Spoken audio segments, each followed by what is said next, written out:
Bagian orang yang ingin membela adanya bidah hasanah, kita bisa lihat dia sendiri sedang bingung.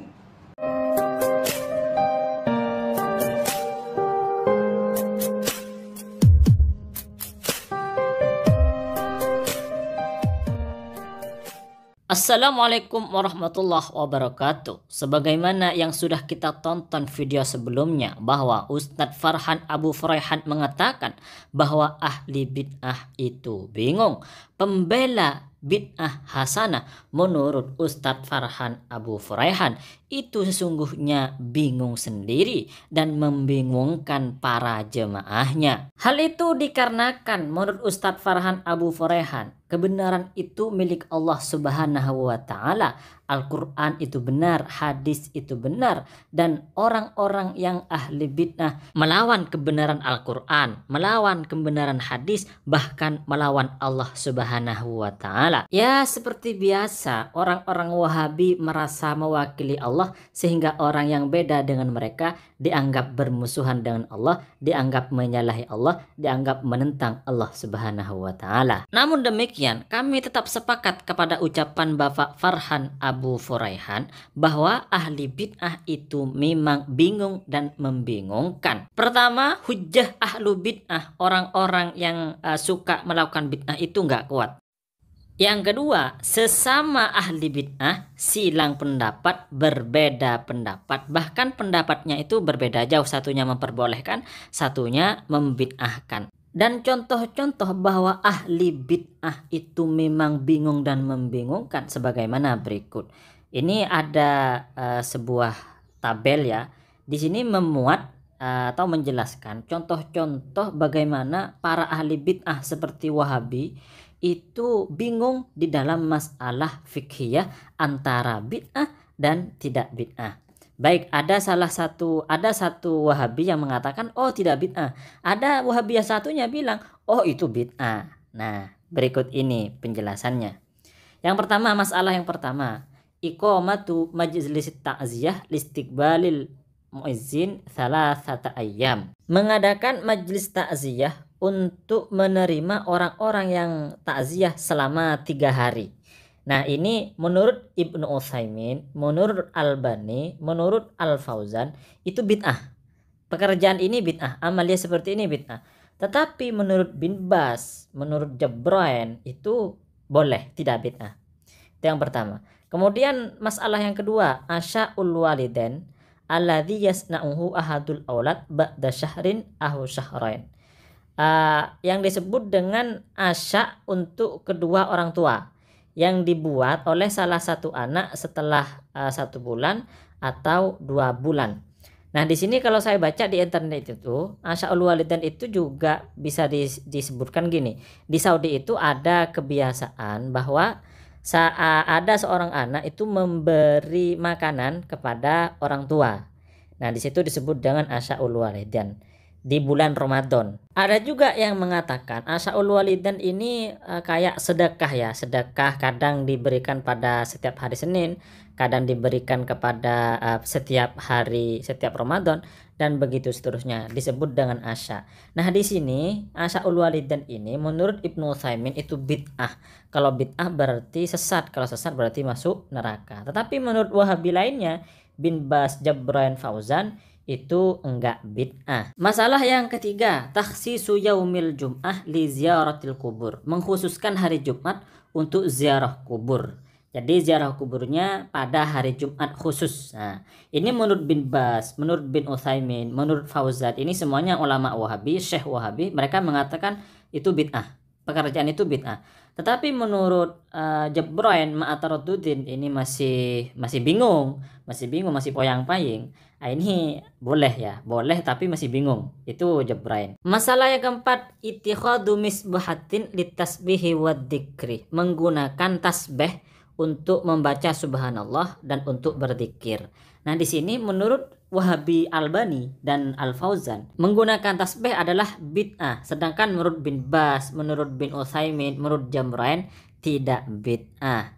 Yang kelima, tikrarul umroh atau takrarul umroh fi Ramadan. Mengulang-ulang umroh pada bulan Ramadan. Menurut Ibnu Utsaimin itu bid'ah, nggak boleh dilakukan, masuk neraka. Sedangkan menurut bin Bas dan Al Fauzan itu boleh-boleh saja. Jadi para syekh-syekh Wahabi di dalam masalah bid'ah dan tidak bid'ah itu bingung dan membingungkan. Baik, kita lanjutkan karena memang di dalam masalah bid'ah dan tidak bid'ah ini para Wahabi, para syekh Wahabi itu bingung bukan hanya dalam satu masalah, dua masalah, tapi banyak sekali. Nah, di antaranya doa khatmil Quran fi sholatit tarawih au sholatil qiyam fi Ramadan. Doa menghatamkan Al-Quran di sholat tarawih atau sholat qiyam atau sholat malam pada bulan Ramadan. Nah, itu menurut Ibnu Utsaimin, Ibnu Bas dan Jabroin dan Fauzan itu bid'ah. Yang warna merah itu bid'ah ya, yang berpendapat bid'ah. Sedangkan menurut Al-Albani, Bakar Abu Zaid, nah ini enggak bid'ah. Selanjutnya Bad'ul Mahafil Al-Khitabiyah bi Qiraatil Quran, memulai acara yang bersifat khitabah, acara mungkin acara pengajian lah kalau di Indonesia, dimulai dengan membaca Al-Qur'anul Karim. Menurut Bakar Abu Zaid, Abdur Razzaq, Afifi, Ibnu Utsaimin itu bid'ah. Sedangkan menurut Al-Albani, menurut Al-Fauzan tidak bid'ah. Selanjutnya at-tamayul athna'a qiraatil Quran, doyong kanan ke kiri waktu membaca Al-Quran, itu menurut Bakar Abu Zaid itu bid'ah. Sedangkan menurut Al-Lajnah Ad-Daimah dan Ibnu Utsaimin itu tidak bid'ah. Doyong waktu membaca Al-Quran ini barangkali kalau di Indonesia itu seperti zikir sambil geleng kepala. Nah, itu menurut Bakar Abu Zaid itu bid'ah, sedangkan Lajnah Ad-Daimah Ibnu Utsaimin itu tidak bid'ah ya. Selanjutnya ihtifalat huffadzil Quran, mengadakan acara para penghafal Al-Quran. Menurut Al-Lajnah Ad-Daimah dan Al-Albani itu bid'ah, sedangkan menurut Ibnu Utsaimin dan Al-Fauzan itu tidak bid'ah. Selanjutnya takbirul mushaf, mencium mushaf. Menurut Al-Lajnah Ad-Daimah, Ibnu Utsaimin dan Al-Albani itu bid'ah, sedangkan Ibnu Bas itu tidak bid'ah. Selanjutnya ittikhadul maharib fil masajid, menjadikan atau membuat mihrab di masjid. Menurut Syekh Albani itu bid'ah, sedangkan bin Bas, Ibnu Utsaimin dan Al-Fauzan itu tidak bid'ah. Selanjutnya rasmu khututin ala sajjadil masajid litandimis sufuf, membuat garis untuk shaf agar shaf itu menjadi lurus. Itu membuat garis seperti itu menurut Syekh Albani adalah bid'ah, sedangkan menurut Al-Lajnah Ad-Daimah, menurut Ibnu Utsaimin, menurut Al-Fauzan itu tidak bid'ah. Yang selanjutnya saktatul imam ba'da qiraatil Fatihah, diamnya imam setelah membaca Al-Fatihah. Jadi setelah membaca Al-Fatihah itu tidak langsung membaca surat, tapi diam dulu, itu namanya saktah. Nah, menurut Syekh Albani itu bid'ah, sedangkan menurut bin Bas, bin Utsaimin dan Al-Fauzan itu tidak bid'ah. Ini menunjukkan bahwa para syekh Wahabi itu bingung di dalam menentukan bid'ah dan tidak bid'ah.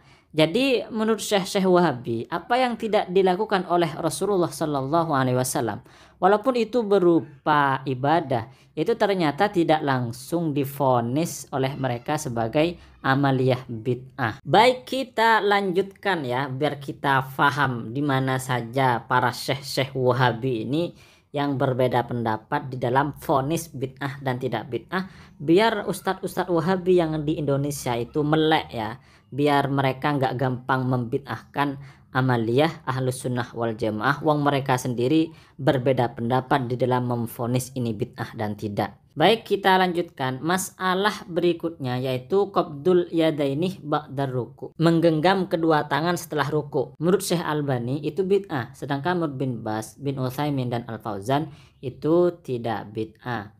Kemudian masalah selanjutnya takhsisu sholatil qiyam fil ashril awakhir min Ramadan, mengkhususkan sholat malam di akhir di 10 terakhir bulan Ramadan. Jadi 10 terakhir bulan Ramadan itu mengkhususkan sholat sunnah ya, sholat sunnah.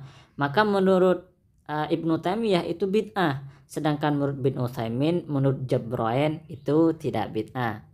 Kemudian az-ziyadah ala 11 rakaah fi qiyam Ramadan, sholat melebihi 11 rakaat di dalam qiyam Ramadan, sholat sunnah pada bulan Ramadan.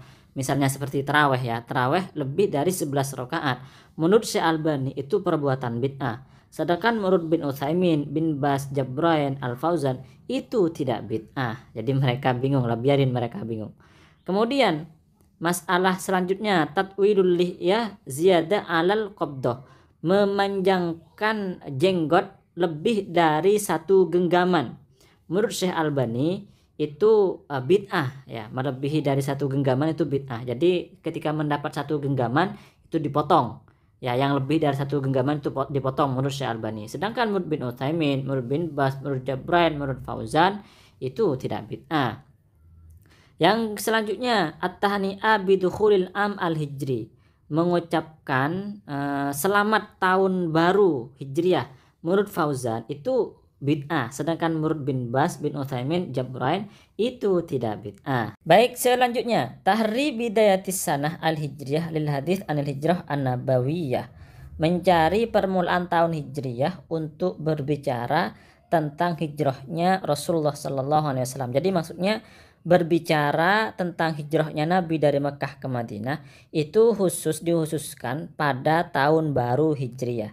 Maka di sini menurut Al-Fauzan itu bid'ah, sedangkan menurut Ibnu Utsaimin tidak bid'ah.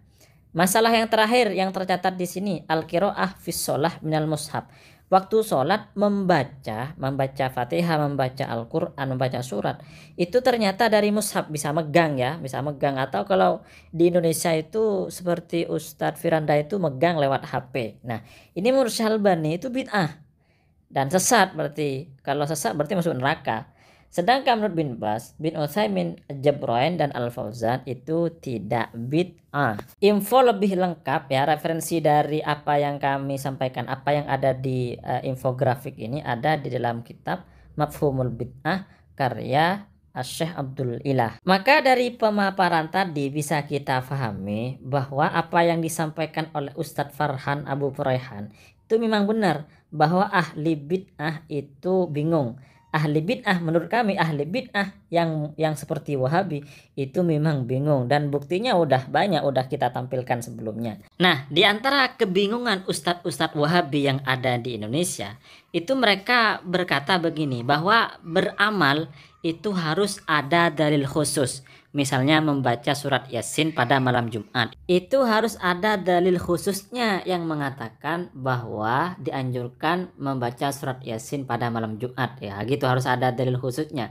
Tapi anehnya mereka itu di dalam melarang, membid'ahkan itu mereka pakai dalil umum, yaitu kullu bid'atin dhalalah. Maka kami Ahlus Sunnah wal Jamaah santri Aswaja mengatakan bahwa Wahabi di Indonesia itu suka bingung. Mereka sama Wahabi beda pendapat di dalam masalah menentukan bid'ah atau tidak. Dan di Arab Saudi juga Wahabinya, Syekh Wahabinya juga bingung. Mereka sesama Wahabi berbeda pendapat di dalam menentukan memvonis bid'ah atau tidak. Jadi ketika mereka saja bisa berbeda di dalam vonis bid'ah dan tidak, kenapa mereka alergi sekali dengan vonis tidak bid'ah dari Ahlus Sunnah wal Jamaah? Menurut Ahlus Sunnah wal Jamaah membaca Yasin malam Jumat enggak bid'ah, tahlilan enggak bid'ah, istighosah enggak bid'ah, terus Maulid Nabi enggak bid'ah. Lah kenapa? Ini kan berarti kan vonis bid'ahnya kan beda. Ahlus Sunnah tidak mengatakan bid'ah. Tetapi kenapa Wahabi itu kok alergi sekali gitu ya? Padahal mereka sendiri kadang juga berbeda pendapat di dalam masalah memvonis bid'ah atau tidak. Dasar Wahabi. Baik teman-teman, itulah yang bisa kami sampaikan. Kami santri Ahlus Sunnah wal Jamaah mengucapkan terima kasih banyak atas supportnya. Wassalamualaikum warahmatullahi wabarakatuh.